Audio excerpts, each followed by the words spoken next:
നമ്മൾ പണം വാങ്ങുന്നെങ്കിൽ അത് രക്ഷിക്കപ്പെട്ടവരോട് മാത്രമായിരിക്കണം. രക്ഷിക്കപ്പെടാത്തവരോട് ദൈവനാമത്തിൽ പണം വാങ്ങാൻ പാടില്ല. അവരാദ്യം രക്ഷിക്കപ്പെടട്ടെ, അത് കഴിയുമ്പോൾ മാത്രമാണ് ആ പണം നമുക്ക് സ്വീകരിക്കുവാൻ കഴിയുക.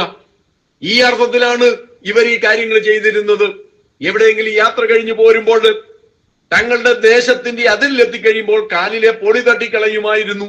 അങ്ങനെ ജാതികളുടെയോ ശമരിയാക്കാരന്റെയോ ഒന്നും ഞങ്ങൾക്ക് വേണ്ട എന്ന അർത്ഥത്തിലാണ് ഇവിടെ കർത്താവ് പറയുന്നതും അതാണ്.